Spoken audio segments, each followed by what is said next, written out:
Hey guys, welcome back to the Hustlin Horsepower channel. First off, I want to say thank you to everyone that likes and subscribes to the channel. And I think we're going to do some build videos along with overview videos. The overview videos, I'm going to go into a little bit more detail on the build. And in the build videos, it's going to be a little more action for you guys. So guys, I appreciate everyone that likes and subscribes to the channel. This car is going to be a pretty bad day, Joe. I appreciate it, guys. And come back tomorrow for another video. Hey guys, welcome back to the Hustlin Horsepower channel. I'm going to go through and we're getting ready to do, it's essentially day two. The first day I went through and did a lot of prep work. You might be able to see some of the weight that I took out of the cab in the back here. We have the other parts, but for right now we're going to be, main hoop is the first, in my opinion, the first bar that you make for the whole entire car. Essentially everything in the rear chassis and the front of the chassis is attached to the main hoop. So, I got the motor in there pretty close. It's not perfect right now. It doesn't need to be right now because we're going through and we're going to be making the main structure of the cage. So in my opinion, the main hoop is the first one. I'm self-taught, so take it all for what it's worth. But I've built a couple cars and we've gone fairly fast with them and they've done well. So we're going to go through and we're going to start with the main hoop. Okay, that's going to be the first part that is. And I guess we could walk you over here and I'll go through and basically I'll walk you through the steps here.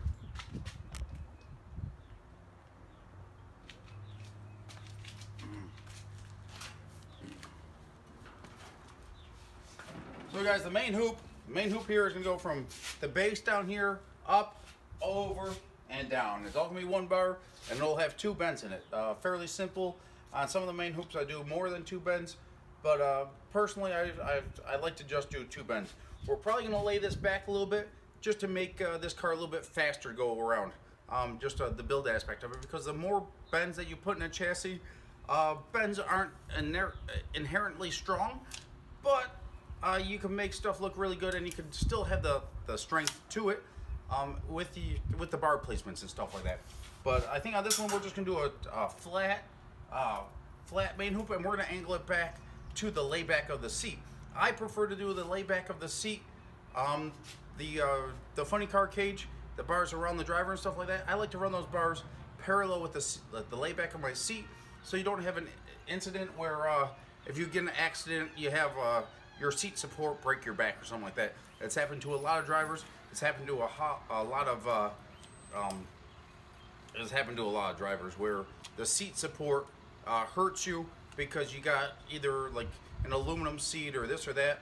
We're using a composite seat from RaceQuip. We're dealers for them. And I'll be using one of their containment seats just to add a little bit more security, because I've been in two bad ones and I've been shucking up a couple times. So long story short, we're gonna go and measure. I did all this already.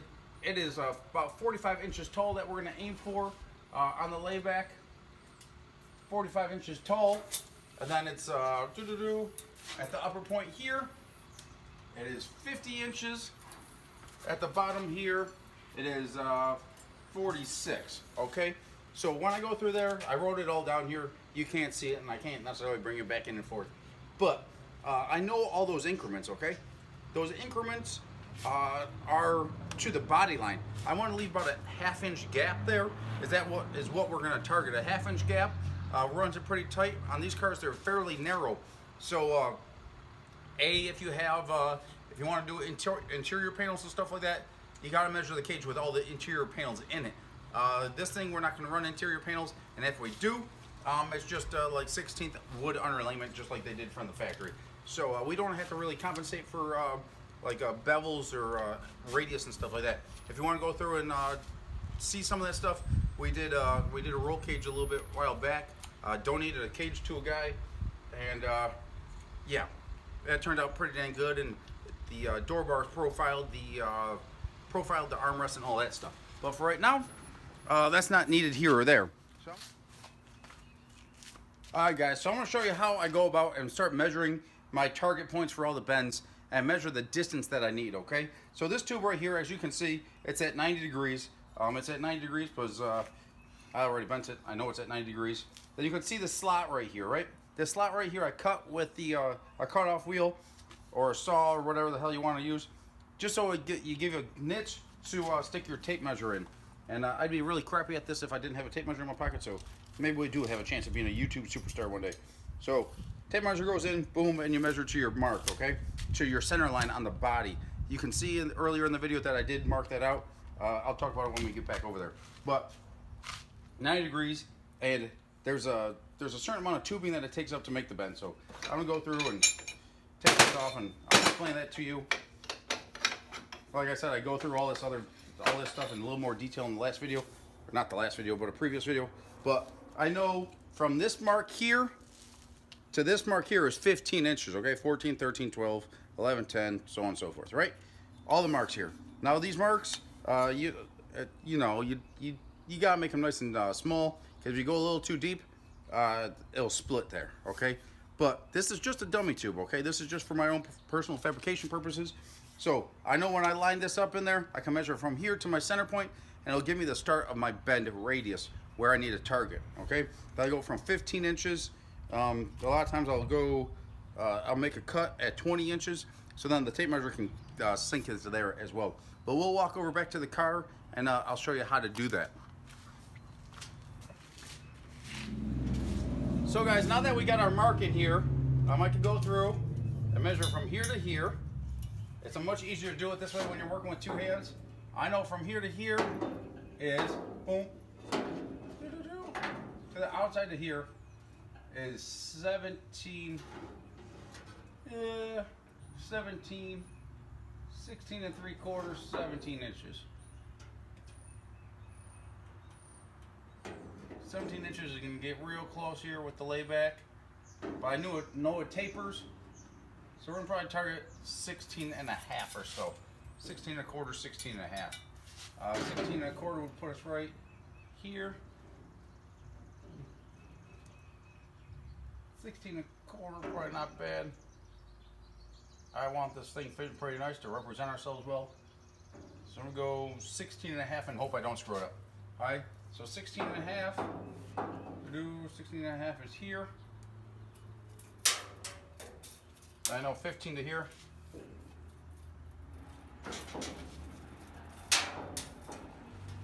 $15 plus 30, 32.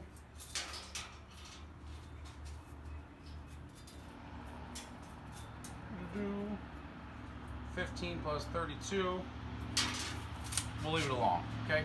So I gotta go 15 inches plus 32, 34 inches plus 16 and a quarter, 16 and a half, okay? I already did the math. That's right around 65 and a quarter inches, okay? 65 and a quarter times 2 is 130. So we can go mark our bar, and I know this is, I know the degree, but we'll go through here and do that anyways. So this guy right here is theirs. I don't know where mine is, but it's a nice little angle finder. So we'll go through here. I'm gonna mark it here. Boom.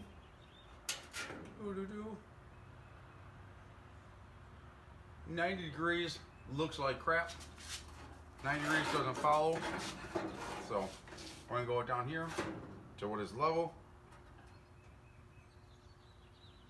It's 85 degrees. So 85 degrees means we need to make a 95 degree bend, okay? Chromoly is usually 7 to 9 degrees of a spring back at a 90 degree bend. So if we're going for 95, we gotta go 104. I've already done this once or twice. Actually once with the homegrown hustler. So I know to target the right bend, we gotta go 104 degrees. So I'll go and know my measurements. We know that it needs to be 130 and a half inches with a 65 and a quarter inch center. So we're gonna go mark that out. So guys, now that we know that the length of the tubing needs to be 130 and a half inches long with a center of 62 and a quarter, we're gonna go through and we're gonna mark our overall length and our center. So go through here. I made this little doohickey right here a long time ago. It's just a regular hose clamp with a 1/4 inch bolt tied to it. Give it a little T-handle so you don't have to have tools. So I can slide this sucker on here like this. Makes it very easy when working by yourself. I use this thing for a lot of deals. So put that like there. 62 and a quarter, and 130 and a half. Woo! 130, 120, 130 and a half. Okay? We got that there.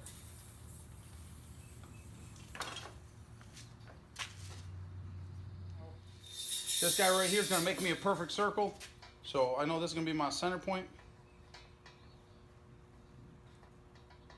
Every time you tighten up a hose clamp, it generally puts a consistent pressure all the way around. So this is how I do it. So now I got my center point there. Then also, if you're cutting with like any type of certain saw or whatever,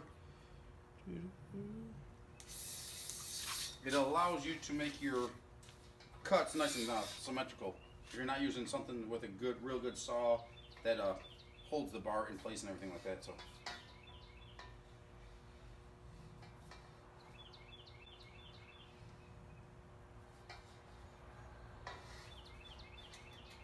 don't be coloring in this stuff because that's not how you do it. Okay. Now we need to go. We're going to go 16 and a half on either side. So I'll mark that here.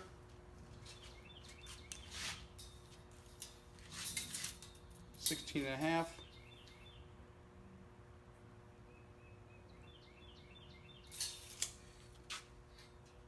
Slide this guy over to this side so I have a nice solid stop.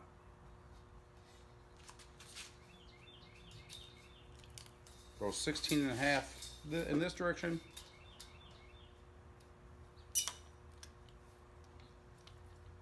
Make a stop.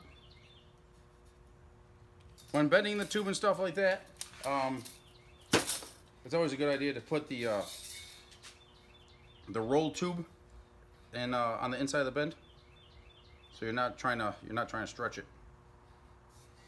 So go through here.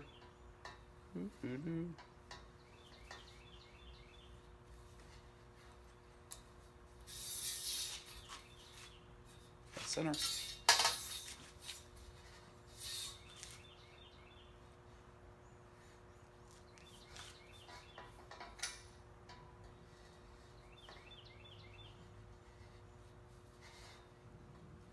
I screwed up a step, I'm rusty.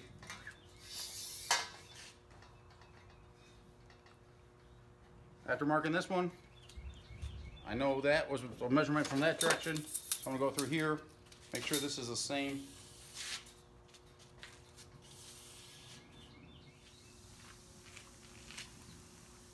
Well, I'm gonna fire myself.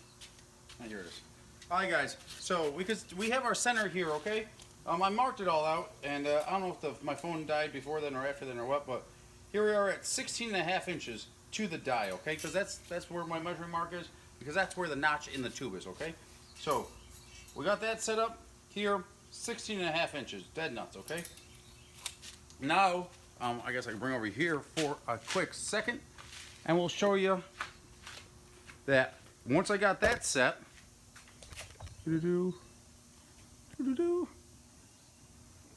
okay, I guess I'll release this real quick. I go here, I put a little bit of pressure on the bar, and make sure my dial indicator is at 0. It's at 0, I know that, so we'll throw that back in there. Okay, air compressor's off, so I'm gonna have to go do that too. All right, we got this at 0, we got our dial indicator at 0, we know the distance we have to go. Hell, it's still even written on here from when doing the homegrown Hustler, because we only built the homegrown Hustler like less than a year ago, okay? So, shout out to Don Foss, longtime friend of mine, one of my best friends out there. He's a little bit older than myself, but he's one of the best friends a guy could have. So, thank you for letting me use your bender. I've had possession of this for a while now. So, 16 and a half inches to the center, mark at 0. We're gonna go bend this guy, and we're gonna bend it. But I gotta move the camera because this tube is gonna walk itself this way. So, So guys, once you put a little bit of pressure on here, you gotta re-tighten this nut, because when the tension gets on the U-bend here, right? You gotta crank the guy back tight. So I'm gonna go through and I'm gonna bend this. And you always got to make sure that you know what way you're starting your bend. Because if I went and bent this one first, it would be getting bent friggin' 16.5 inches short, or whatever the center line of the die is. So I always work from the inside out. Some people do it differently. And there's times when you're working on a complex bend when you have two bends really close to each other, like my pillar bars. You got to work them from two different directions, which makes it difficult. But when you know the distance of the tubing that's needed, you can do some pretty cool stuff with a tubing bender. And when you're using a tubing bender, it's going to repeat itself 100 times out of 100 times, at least generally speaking. It's really repeatable. And as long as you don't screw up, the tubing bender is going to do the same thing. So I'm going to bend this up, and I'm going to end the video here because my phone's just about dead.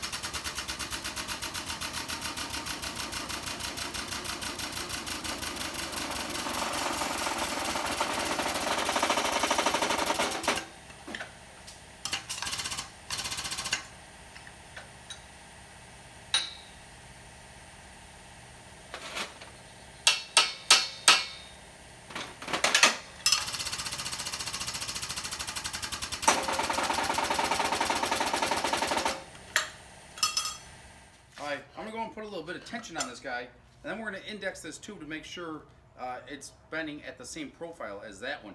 Now there's times when you got to do a kick out, so you'll offset them 15 degrees, 10 degrees, 15 degrees, so you could have a bar come up and over or down into a main hoop or something like that. And we might have to do that on the when we go to do the pillar bars. But I'm trying to get this done real quick before then I'm going to probably head to the Shady Side, go watch these Shady Side Outlaws tonight. And Boosters, my friend, is racing today, and I'd like to head out there and check his car out. So I'm going to pump this up just a little bit, just so there's a little bit of pressure on it. Not much. Then we're going to go through here, and we're going to put this on here, and I'm going to reference it to 0. Put this on here. So now that we have that referenced, and that matched there, damn near, I'll adjust it. But I gotta explain this video first. This tube is gonna bend around that shoe that's on this angle. So it doesn't matter the angle of anything else but that shoe. You just gotta make sure they're in correlation. So we're gonna go through here, reference it again. 0 degrees.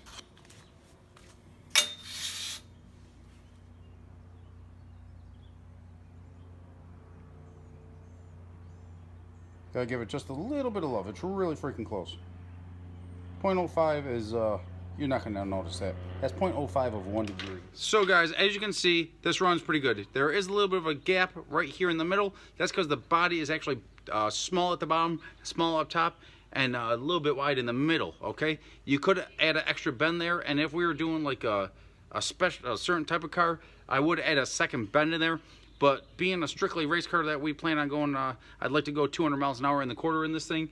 Adding those extra bends just adds weak points, right? So a tube is strongest in a triangle and in a straight line, okay? When you start bending tubes in it, radius tubes are a little bit different too.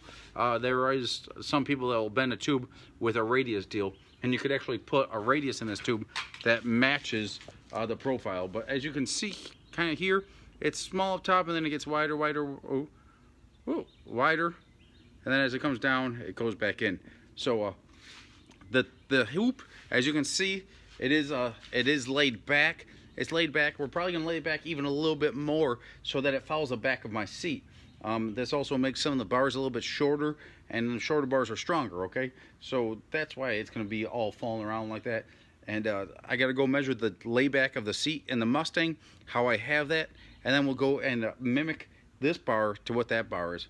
But once I go do that, we'll figure out the exact placement of the main hoop, and then I'll start measuring up for the